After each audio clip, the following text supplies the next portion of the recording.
नमस्कार दोस्तों, मैं अनिल एक बार फिर से आप सभी का आपके अपने इस YouTube चैनल एग्जाम 2.95 में स्वागत करता हूं। तो दोस्तों, आज की इस क्लास में हम बायोलॉजी की बहुत ही इम्पोर्टेंट क्लास लेकर आए हैं। इस बायोलॉजी की क्लास में दोस्तों आज हम कंप्लीट कोर्स का टॉपिक कवर करने वाले हैं।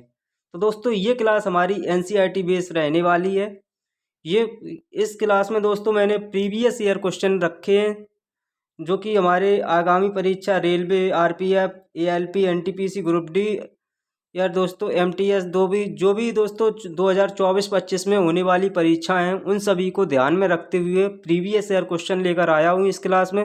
तो दोस्तों, इस क्लास को स्टार्ट करने से पहले यदि आप हमारे चैनल पर नए हैं और आपने अभी तक इस चैनल को सब्सक्राइब नहीं किया है, तो सबसे पहले अपने इस चैनल को सब्सक्राइब और शेयर ज़रूर कर दें और सभी फ्रेंडों तक इस क्लास को पहुंचा दें। तो दोस्तों, आज की क्लास को स्टार्ट करते हैं। जैसे कि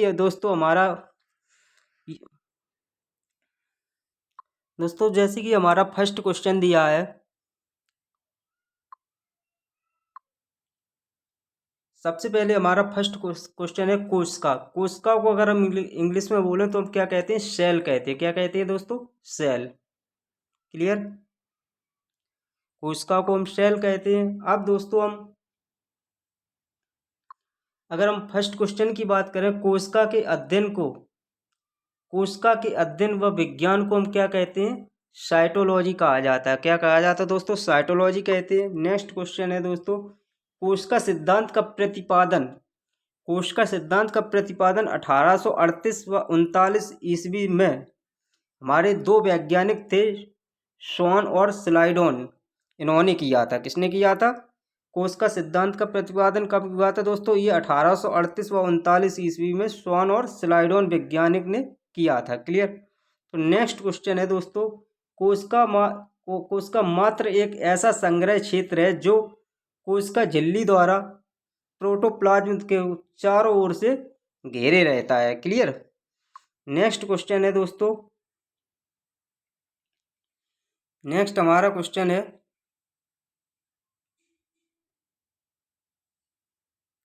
कोशिका कोश कोशिका अधिकांश कोशिकाओं का व्यास दोस्तों 0.1 माइक्रोन तथा 1 mm के बीच का होता है। क्लियर? नेक्स्ट क्वेश्चन की बात करें दोस्तों, नेक्स्ट हमारा क्वेश्चन है इसी तरह, कोशिका अंगक तथा कोशिका द्रव्य घटक बहुत अधिक छोटे होने के कारण मिलीमाइक्रोन, नैनोमाइक्रोन या एंगस्ट्रॉन में पाए जाते हैं। किस में पाए जाते हैं दोस्तों? ये कोशिका अंगक बहुत छोटे होने के कारण ये किस में पाए जाते हैं? मिलीमाइक्रोन, नैनोमाइक्रोन व एंगस्ट्रॉन में पाए जाते हैं। क्लियर? नेक्स्ट क्वेश्चन की बात करें दोस्तों, अगर सबसे लंबी कोशिका की बात की जाए तो सबसे लंबी कोशिका हमारी होती है दोस्तों तंत्रिका तंत्र से न्यूरॉन की होती है। क्लियर? किसकी होती है दोस्तों?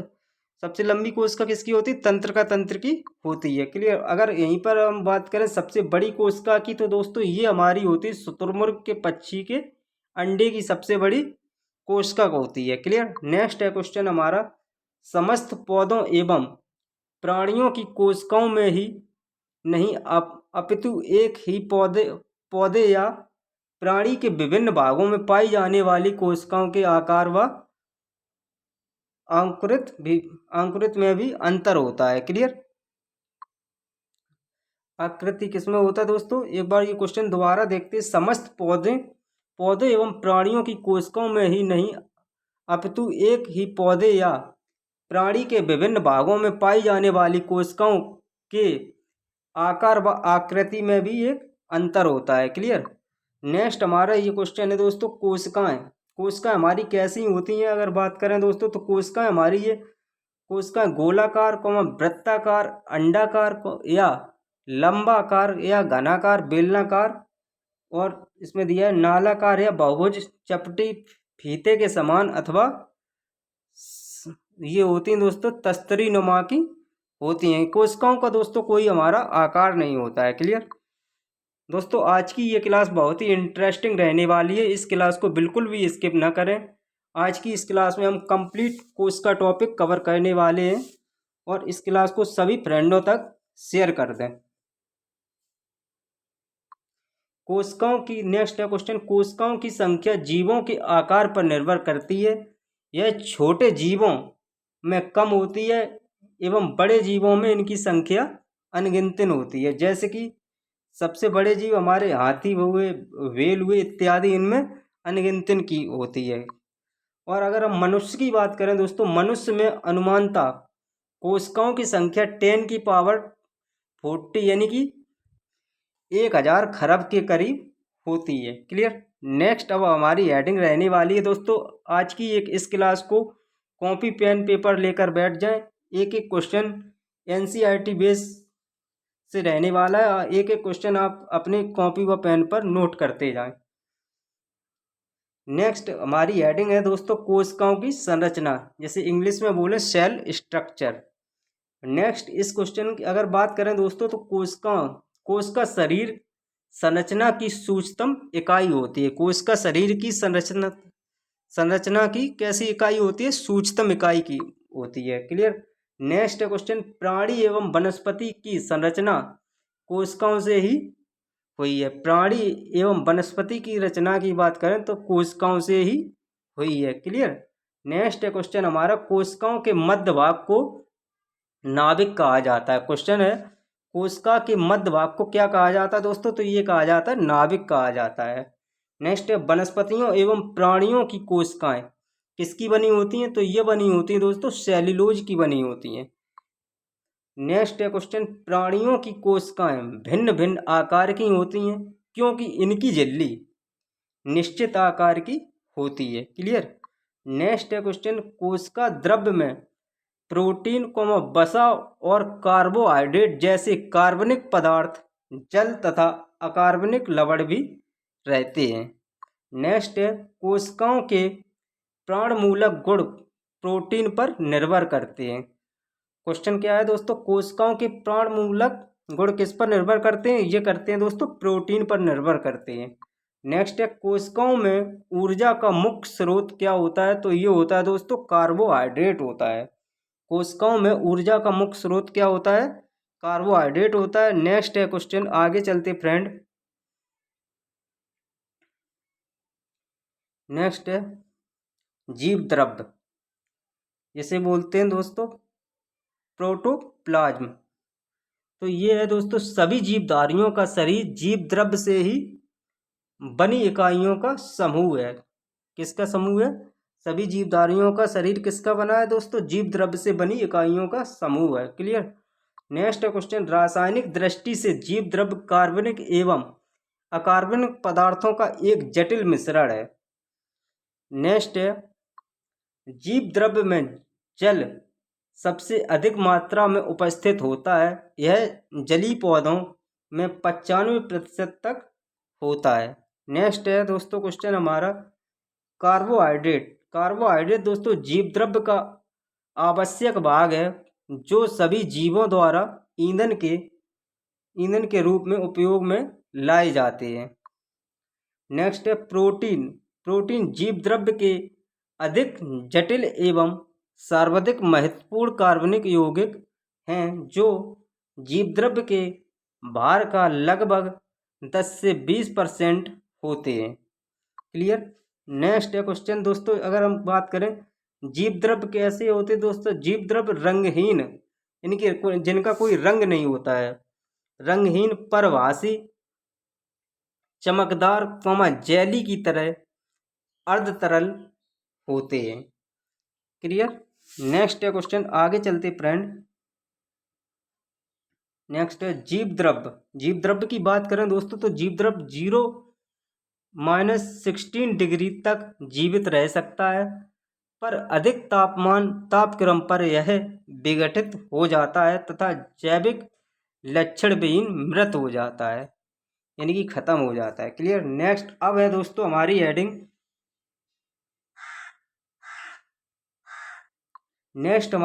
है दोस्तों, आप लोग डाल लेना कोशिका भित्ति। अब हम पढ़ेंगे कोशिका भित्ति जिसे बोलते हैं सेल वॉल। अब है दोस्तों समस्त पादप कोशिकाओं में कोशिका भित्ति को कोशिका के चारों ओर निर्जीव पदार्थों की एक परत के रूप में होती है। नेक्स्ट है कोशिका भित्ति सेल्यूलोज की बनी होती। किसकी बनी होती दोस्तों? कोशिका भित्ति किसकी बनी होती? सेल्यूलोज की बनी होती है। नेक्स्ट है प्राणी कोशिकाओं में कोशिका भित्ति नहीं होती है, किंतु यगुलिना एवं पैरामीशियम में जैसे जंतुओं में कोशिका के चारों ओर प्रोटीन की एक परत होती है, जिसे पेलिकन भी कहते हैं। क्या कहते हैं दोस्तों? उसे हम क्या कहते हैं? पेलिकन भी कहते हैं। किसे कहते हैं दोस्तों? जंतुओं में कोशिका के चारों ओर प्रोटीन की एक परत होती है, उसे हम क्या कहते हैं? पेलिकन कहते हैं। नेक्स्ट है सभी कोशिका भित्तियां छोटे छोटे छिद्रों द्वारा छिद्रित होती हैं। इन छिद्रों को प्लाज्मा डेस्मेटा कहते हैं। क्या कहते हैं दोस्तों? प्लाज्मा डेस्मेटा कहते हैं। किसे कहते हैं? सभी कोशिका भित्ति के छोटे छोटे छिद्रों द्वारा छिद्रित होती हैं। इन छिद्रों को हम क्या कहते हैं? प्लाज्मोडेस्मेटा कहते हैं। नेक्स्ट क्वेश्चन, कोशिका भित्ति के संगठन में सेल्यूलोज के अतिरिक्त सुबेरिन, क्यूटिन, टेनिन, मोम इत्यादि का योगदान होता है, जो कोशिका भित्ति के विभिन्न भौतिक गुणों हेतु उत्तरदायी होते हैं। नेक्स्ट अब हमारी दोस्तों हेडिंग क्या है दोस्तों? कोशिका विभाजन। कोशिका विभाजन कैसे होता है ये आप समझते हैं। कोशिका विभाजन जिसे बोलते हैं सेल डिवीजन, सेल डिवीजन बोलते हैं जिसे। अब इसको हम देखते हैं दोस्तों।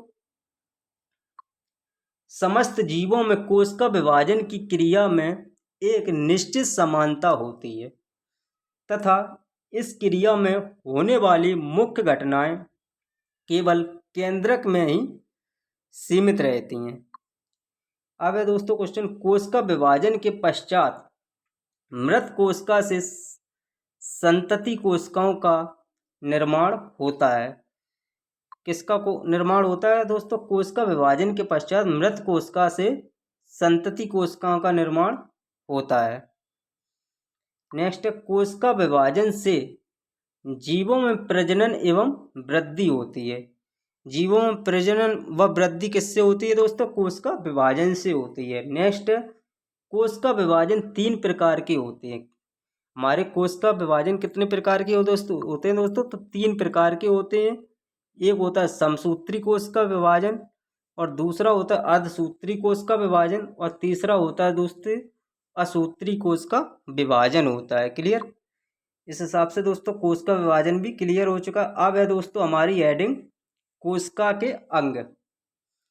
कोशिका के अंग क्या होते हैं दोस्तों? अब ये समझते हैं। कोशिकाओं के 3 मुख्य अंग होते हैं। कौन कौन से होते? कोशिका झिल्ली, केंद्रक एवं कोशिका द्रव्य। तो दोस्तों कोशिका के कितने अंग होते हैं? कोशिका के 3 अंग होते हैं, कोशिका झिल्ली, केंद्रक व कोशिका द्रव्य। क्लियर? तो सबसे पहले हम पढ़ते हैं कोशिका झिल्ली। कोशिका झिल्ली को बोलते हैं दोस्तों सेल मेम्ब्रेन। क्या बोलते हैं? सेल मेम्ब्रेन बोलते हैं। यह दोस्तों यह वसा एवं प्रोटीन की बनी होती है, जो सभी कोशिकाओं का बाह्य आवरण होता है। किसका आवरण होता है दोस्तों? जो सभी कोशिकाओं का बाह्य आवरण होता है।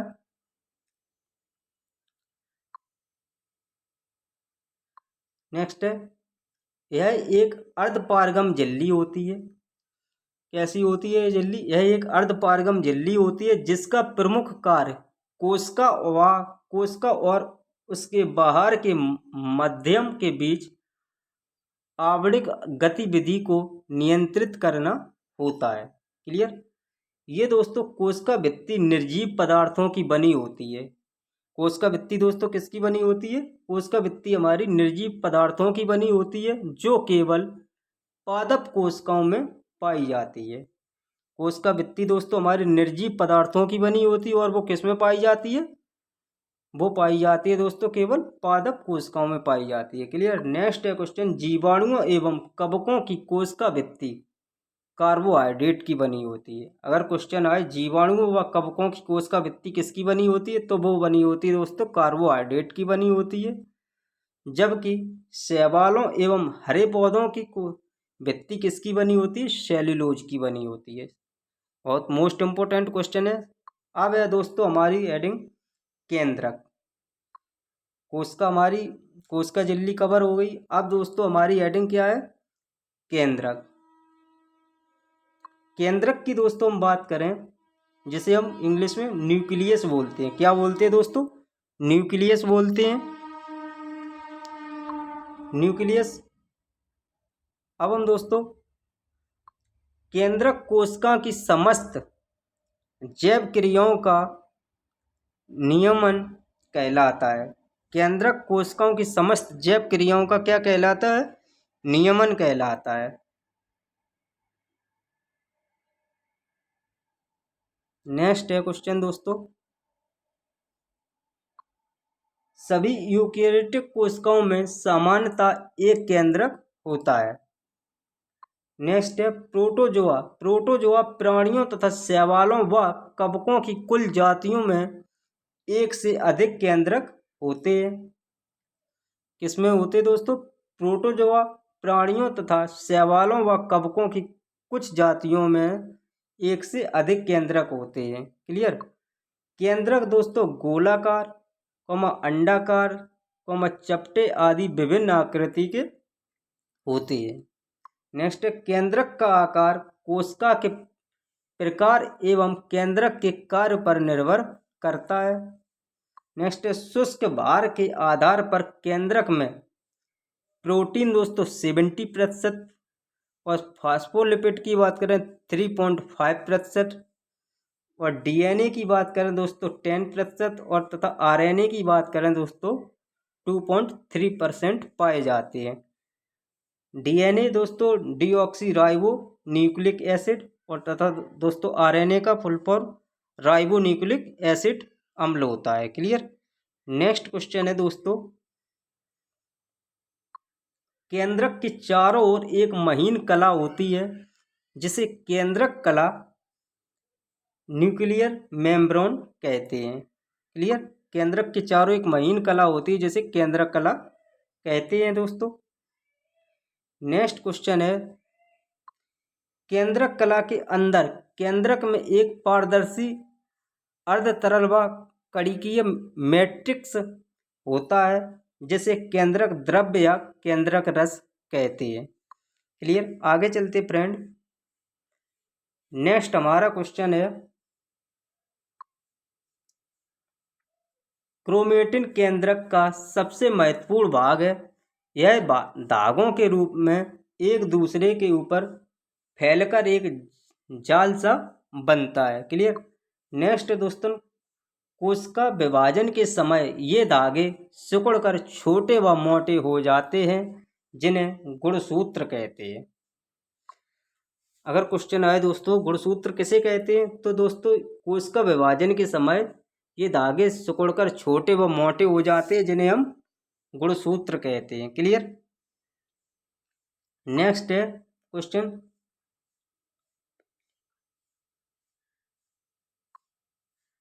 पेलिकल तथा मैट्रिक्स गुणसूत्र एक आवरण से ढका रहता है जिसे पेलिकल कहते हैं। इसमें एक जेली सादृश्य पदार्थ भरा रहता है जो मैट्रिक्स कहलाता है। पेलिकल व मैट्रिक्स किसे कहते हैं दोस्तों? तो कहते हैं जिसमें दोस्तों गुणसूत्र एक आवरण से ढका रहता है जिसे पेलिकल कहते हैं और जिसमें एक जेली सादृश्य पदार्थ भरा रहता है उसे हम मैट्रिक्स कहते हैं। क्लियर? नेक्स्ट क्वेश्चन दोस्तों, कोशिका द्रव्य जिसे साइटोप्लाज्म बोलते हैं। यह दोस्तों यह एक प्रकार का द्रव्य है जो कोशिकाओं के अधिकांश भाग में इनकी झिल्लियों के भीतर पाया जाता है। कोशिका की प्रणमूलक क्रियाएं इसी द्रव्य पर निर्भर करती हैं। क्लियर दोस्तों? नेक्स्ट है हेडिंग दोस्तों हमारी रिक्तकाएं जिसे वैकुलस बोलते हैं। रिक्तकाएं दोस्तों, रिक्तकाएं कोशिका द्रव्य में द्रव से भरे हुए वे स्थान हैं जिनके चारों ओर प्लाज्मा झिल्ली के समान झिल्ली होती है उसे। क्लियर? नेक्स्ट है रिक्तकाओं में द्रव के रूप में एक प्रकार का तरल पदार्थ भरा रहता है जिसे कोशिका द्रव सेल सेप्ट कहते हैं। इसे कहते हैं दोस्तों रिक्तकाओं में द्रव के रूप में एक प्रकार का तरल पदार्थ भरा रहता है जिसे दोस्तों हम क्या कहते हैं, कोशिका द्रव कहते हैं। आगे चलते फ्रेंड नेक्स्ट क्वेश्चन की ओर। दोस्तों यदि वीडियो आप सभी को पसंद आ रही है तो अपने चैनल को सब्सक्राइब और शेयर जरूर कर दें सभी फ्रेंडों तक। नेक्स्ट क्वेश्चन है दोस्तों, ये क्लास दोस्तों हमारे आगामी जितने भी रेलवे के एग्जाम हैं, एनटीपीसी कोई भी एग्जाम हो, एसएससी एमटीएस सभी एग्जामों के लिए ये हमारी कोशिका टॉपिक से 102 क्वेश्चन बनने वाले हैं। तो इस क्लास को बिल्कुल भी स्किप ना करें, सभी फ्रेंडों तक इस क्लास को शेयर जरूर कर दें। नेक्स्ट है क्वेश्चन दोस्तों हमारा एंथोसाइनिन दोस्तों वर्णक की रिक्तकाएं उपस्थित होने के कारण फूलों व फलों में विभिन्न रंग उत्पन्न हो जाते हैं। नेक्स्ट है दोस्तों लवक दोस्तों किसे कहते हैं, लवक मुख्यतः पादप कोश का द्रव्य में उपस्थित होते हैं। लवक कहाँ पर उपस्थित होते हैं दोस्तों, लवक दोस्तों मुख्यतः पादप कोश का द्रव्य में उपस्थित होते हैं जो समस्त पादपों की कोशिकाओं में नीले हरे शैवाल कवकों को छोड़कर मिलते हैं। नेक्स्ट है क्वेश्चन, लवक दोस्तों कुछ पौधों में रंगहीन तथा कुछ पौधों में रंगीन होते हैं। क्लियर, कुछ पौधों में यानी कि रंगीन कोई जिसका कोई रंग नहीं यानी कि रंगहीन होते हैं और कुछ पौधों में रंगीन होते हैं। नेक्स्ट है दोस्तों टमाटर के तरुण अंडाशय में ल्यूकोप्लास्ट होते हैं। नेक्स्ट है दोस्तों कच्चे फल में हरित लवक तथा फल के पकने पर लाल रंग के बड़ी लवक में बदल जाते हैं। क्लियर। नेक्स्ट है दोस्तों लवककार 3 प्रकार के होते हैं, अबड़ी लवक, हरित लवक तथा बड़ी लवक। तो सबसे पहले दोस्तों हमारी हेडिंग आएगी अबड़ी लवक। लवक दोस्तों कितने प्रकार के होते, 3 प्रकार के होते, अबड़ी लवक, हरित लवक व बड़ी लवक। तो सबसे पहले हमारी हेडिंग है अबड़ी लवक, जिसे ल्यूकोप्लास्ट बोलते हैं। नेक्स्ट है दोस्तों इस क्वेश्चन को दोस्तों अबड़ी लवक को क्या होता है दोस्तों, ये पौधों में जड़ों व भूमिगत तनों में पाए जाते हैं। इनमें खाद्य पदार्थ संग्रहित रहते हैं। ये पौधों की जड़ों में उपस्थित होते हैं तथा स्टार्च का संग्रह करते हैं। क्लियर। अब है दोस्तों हरित लवक, इसे क्लोरोप्लास्ट बोलते हैं। इसमें दोस्तों हरे रंग का बड़ हरित या क्लोरोफिल उपस्थित होता है जिसके कारण पौधों के कुछ भाग व पत्तियां हरी दिखाई देती हैं। क्लियर। क्लोरोफिल के द्वारा ही प्रकाश संश्लेषण की क्रिया होती है, विभिन्न प्रकार के कार्बोहाइड्रेट बनते हैं। क्लियर दोस्तों। उच्च पौधों की पत्तियों की मीसोफिल कोशिका तथा तनों के क्लोरकाइमा में क्लोरोप्लास्ट पाए जाते हैं। क्लियर। नेक्स्ट क्वेश्चन है दोस्तों हमारा क्लोरोप्लास्ट एक अर्धपरागरम व दोहरी भाप परिसीमित झिल्ली द्वारा परिबंधित रहते हैं। क्लियर। क्लोरोप्लास्ट एक अर्धपरागरम दोहरी भाप परिसीमित झिल्ली द्वारा परिबंधित रहते हैं दोस्तों। नेक्स्ट क्वेश्चन है दोस्तों बड़ी लवक। नेक्स्ट हेडिंग क्या है, बड़ी लवक। ये बड़ी लवक क्या होता है दोस्तों, ये दोस्तों पीले व लाल व नारंगी रंग के लवक हैं। इन वर्णकों को आपसी मिश्रण से क्रोमोप्लास्ट और भी रंग बनाते हैं। क्लियर। नेक्स्ट है राइबोसोम दोस्तों क्या होता है, यह सूक्ष्म कण है। क्या है दोस्तों राइबोसोम, यह सूक्ष्म कण है जो एंडोप्लाज्मिक रेटिकुलम की झिल्ली से लगे हुए अथवा फिर कोशिका द्रव्य में छितरे हुए मिलते हैं। क्लियर। नेक्स्ट है दोस्तों सूक्ष्म कण घने तथा गोलाकार कण के रूप में होते हैं जिन्हें केवल इलेक्ट्रॉन सूक्ष्मदर्शी से देखा जा सकता है। सूक्ष्म कण को दोस्तों किससे देखा जाता है? इलेक्ट्रॉन सूक्ष्मदर्शी से देखा जा सकता है। नेक्स्ट है दोस्तों राइबोसोम। राइबोसोम के चारों ओर केवल आरएनए पाया जाता है, राइबोन्यूक्लिक एसिड, जो कोशिका में प्रोटीन के संश्लेषण करते हैं। जो कोशिका में किसका संश्लेषण करता है दोस्तों? ये करता है प्रोटीन का संश्लेषण करता है। आरएनए आरएनए दोस्तों कोशिका में प्रोटीन का संश्लेषण करता है। नेक्स्ट है क्वेश्चन, राइबोसोम को प्रोटीन की फैक्ट्री कहा जाता है। राइबोसोम को किसकी फैक्ट्री कहा जाता है दोस्तों? प्रोटीन की फैक्ट्री कहा जाता है।